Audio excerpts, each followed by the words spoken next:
Қадірлі ағайын туыстар, жиылған жамағат. Өлір аз болмай тірі баймайды деген қазақтың аталы сөзі бар. Өз ғұмырын ел жұртына арнаған ата бабамыздың зиялы да бейнелі өмірін біз кейінгі ұрпақтары әрдайым еске алып, Құран бағыштау ең қасиетті парыздарымыздың бірі. Асқар Тау әкеміз бен жан бауырымызды сағынышпен еске аламыз. Жұмақұлов Мұрат Мақұмұлы 17 сәуір 1955 жыл, 18 мамыр 2004 жыл. Жұмақұлов Амангелді Мұратұлы 21 қазан 1986 жыл, 10 ақпан 2008 жыл. Еске алу мен өлең жыр оқылғанда өртесегер жүректі жалын ішкі, мәңгілікке аттанған жақын жанға жеткіз алмай, айта алмай сағынышты. Жақсы жанның дәріптеп жүрген көшін, өмір жолын ұрпаққа құрыптауға, көз алдынан өшірмей нұр бейнесін, ұлы жанды тиіспіз ұмытпауға. Бүгінгі күн жүрекке сағыныш ұялатып, өткенге тағзым ететін, бізден мәңгілікке алыстап кететін асылдарымызды еске алатын қасиетті күн.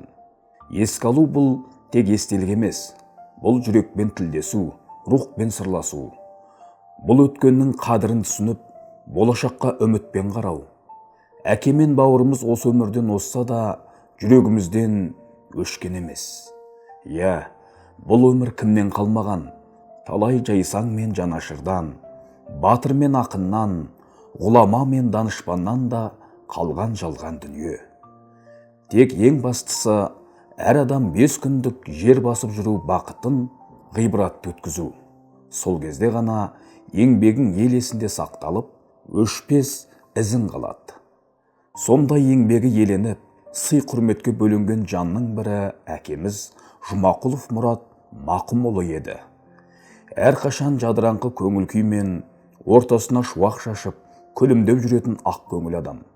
Ол санаулы ғұмырында жұмысына адал болып еңбек етті. Мейірімі мол, қадір қасиетке бай мінезді әкеміздің бұл өмірден келместің кемесіне мініп кеткеніне биыл 21 жыл толып отыр. Тірі болса 70 жасқа толар еді.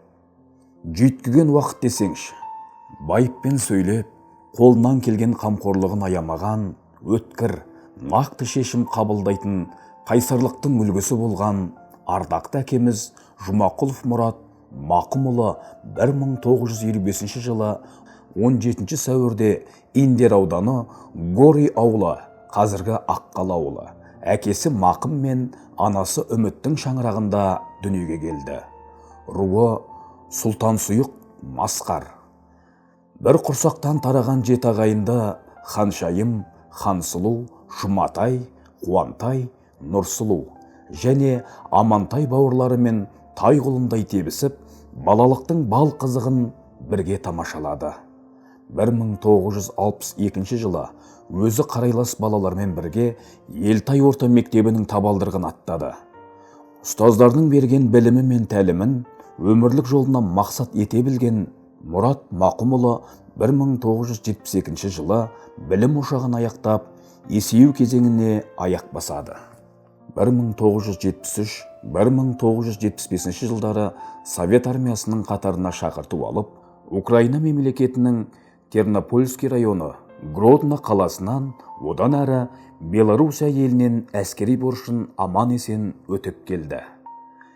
Еңбек деген ердің жүгі деп ұққан Асқар Тау әкеміз алғашқы еңбек жолы 1972 жылы Индер ауданының ауыл шаруашылығында қызмет ете бастады. Әртүрлі мекемелерде тынбай жұмыс жасады. Жұмыстан қол үзбей Атырау ауыл шаруашылық техникумында автокөлік жөндеу мамандығын тәмамдады. Құрылыс базасында бас механик лауазымында тынбай еңбек етті. Әкеміз өмірінің соңына дейін облыстық шегіртке мен күресу станциясында инженер болып қызмет атқарды. Өмірдің мәні өзіңнен кейін өмір қалдыру. 1984 жылы Мұрат Мақұмұлы тағдыр қосқан жары Ақкенжеш Мұхтар қызымен шаңырақ көтеріп, өмірге азаматтар Амангелді, Жангелді, Есенгелдідей 3 жолды өмірге келді. Ашық жарқын мінезді әкеміз үлкенді сіз деп сыйлап, кішіні сен деп арқаға қағып, қолынан келгенінше жақсылығын аямады. Десе де ұрпағы барда әке ұмытылмайды. Ұлдарынан тараған Айша, Ғайса, Зейнеп атты немерелері бар. Бүгінде анамыз әкеміз көре алмай кеткен немерелерінің көз қуанышы, ақылша жесі болып отыр. Шаңырақ әке барда берекелі болатын. Дастархан басында барлығымыз жиналған сәт біз үшін үлкен мереке еді. Біз сізден жаманнан жиреніп, жақсылыққа ұмтылуды үйрендік әкешім. Салиқалы бейнеңіз, әкелік қамқорлығыңыз бәрі сағындырды. Мейірімге толы жанарыңыз, айтқан әрбір дана сөздеріңіз мәңгілік жүрегімізде. Өмірде қандай да жақсылығымыз, жеткен жетістігіміз ол сіздің арқаңыз. Сізге деген сағынышымыз көкірегімізге мұң ұялатып, жүрегімізді сыздатады. Сағындым әке, жарқын бейне жаныңды, кім түсінер қайғы жұтқан жанымды, шың басына қарап тұрып ойланам, сағым болып бір көрінсең жайланам, мейіріміңді аңсап әке ойғалам. Тамсанамын атқан бақыт таңдарға, қызғанышпен қараймын әкесі бар жандарға. Әкешім ау, мына өмір жалғанда бір өзіңнен аса алатын жан бар ма? Жан еді адал болған қолда бары, сағынып жүрек шіркін толғанады. Өтіпті 21 жыл уақыт беу дүние-ай, әкешім арамызда болмағалы. Сіз бүгінде өзіңіздің мәңгілік мекеніңізде қыр үстінде жатырсыз. Ардақты әкешім, сіздің қабіріңізге біздің сарғайған сағынышымыздай күн нұрын төгер. Көз жасымыздай жаңбыр себелеп жауар. Өзіңіздің бізді сипаған алақаныңыздай жел топырағыңызды сипар.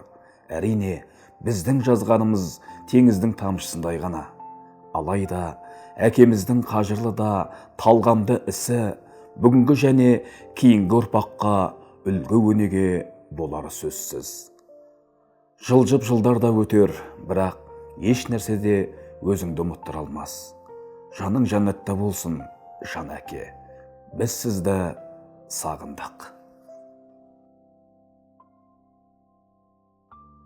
Әрқашанда ойымдасың, жан әкем.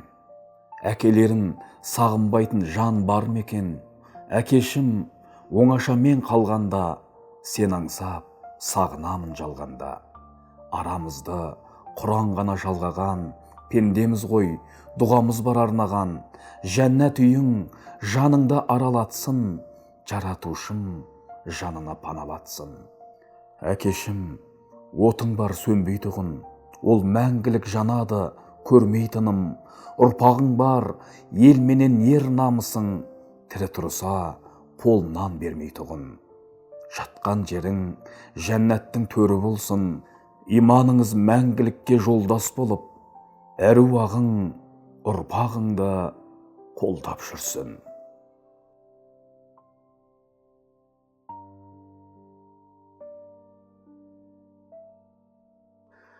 Сағынышпен бауырымызды еске аламыз. Ажал деген жаратқанның әмірі, талғамайды жас үлкенді кәріні. Тағдырыңның таусылса егер дәм тұзы, жанарыңның сөніп барат жарығы. Тағдыр сынап ақ жаулық танасын, ажал алда ақ жүректі баласын. Қара жерге сені мәңгі қимады, өмір-ай анамызды неге сонша қинады. Асыл перзент, адал дос, қамқор аға, қимас бауыр.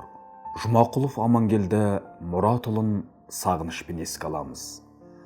Алла тағала әкеміз бен анамызды қуантып, өмірге 1986 жылы Атырау қаласындағы перзентханасында анамыз Амангелді ағамызды өмірге алып келді. Амангелді деп ағамыздың атын әжесі қойған еді. Артынан ерген екі інілері Жангелді мен Есенгелдіге қамқор аға бола білді.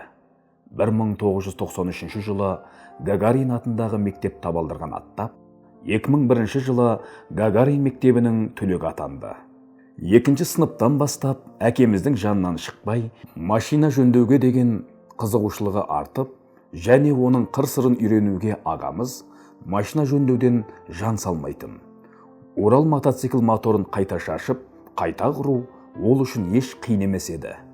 Машинаның қыр-сырын білгені соншалық, бірде ер адам машинасын әкемізге өңдеуге алып келген. Сол кезде ағамызға машина иесі: «Балам, мына машинаға не болыпты?» деп сұрайды. Сонда Амангелді ағамыз былай деп жауап берген екен: «Аға, сіз астыңыздағы мініп жүрген көліктің қай жерінде ақау бар екені сезбейсіз бе?» деп топ етіп сұрақ қояды. Әлгі кісі сасқалақтап: «Ай, мына бала не дейді?» деп жас баладан осындай сөз еститінін қайдан білсін.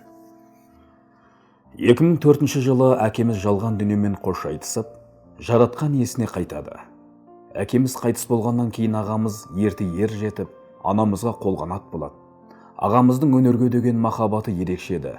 Әсіресе домбыра құлағында ойнап, қазақтың ғасырлық шежіресі термені жақсы айтып, кез келген өлеңді домбыраға түсіріп шебер ойнайтын. Өмір бізге ұсынғандай қаталсын, пешенеңе жазылғанды татарсын. Бірде оның тартуына мәз болып, енді бірде мұң теңізге батарсын. Біліп бедік, дәл осылай боларын, өміріңнің болар ерте саларын. Тепсе, темір үзгендей соғылады, жоқтап күнде жанарға жас тоғылады. Көп еді, әттең армандарың ойыңда, ізгі мінез басым еді бойыңда. Сол бір күні тастап бізді кеткенің, Алла алды өзі берген жандарын. Тілейміз жұмақтан орын болғанын, туыс, бауыр, достарынан сұраймыз, дұға оқып, естеріне алғанын. Әкеміздің ақындық қасиеті бар еді. Көзі тірісінде өлең жазды. Ол қолынан қаламын тастамай, ақындық із қалдырды. Ата-анаға, жұбайына, өскен орта дос-жарандарына арнаған. Сонымен қатар, күнделікті қарым-қатынас барыстарында, той-думандарда, қызықты сәттерде тебіренткен, қиналысқа түскен уақыттарда шығарылған арнаулардың өздері бір шоғыр. Кітаптың көбі жүрегінен жарып шыққан естеліктерге орын берілді. Олардың едәуір бөлігі іріктеліп, Сарғайған қағаз беттері атты өлең кітап жинаққа енгізілді. Атасынан дарыған Мұрат Айша Жангелді қызы да 2024 жылы наурыз айында Қыпшақ қыз атты кітабына мақала жазып, Алматы қаласында сол кітаптың тұсаукесу рәсімі өтті. Сол әкеміздің жазған жазбаларының ішінен 3-4 өлең жолдарын назарларыңызға береміз. Өлеңді оқыған Кармеулаев Мырзабек Абатұлы.